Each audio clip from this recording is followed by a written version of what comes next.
In this video, I'm going to show you how to cash out on Kraken. So if you want to withdraw your funds or anything you'd like inside Kraken, this is how you do it.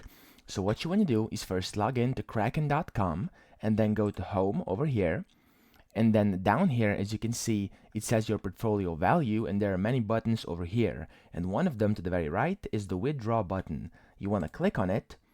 And then since my account is not verified, because it's not my personal account, of course, it's just for the sake of this tutorial, I can't really withdraw right now, but that's how you do it. Once you click withdraw, you will have to choose the currency you'd like to withdraw and input the amount.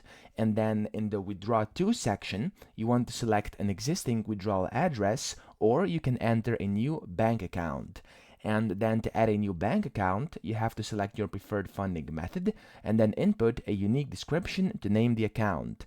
And then you simply have to follow the instructions and provide the required details, and that's it. You want to click review and then swipe to confirm. And that's literally it. That's how you withdraw or cash out your money to your bank account from Kraken.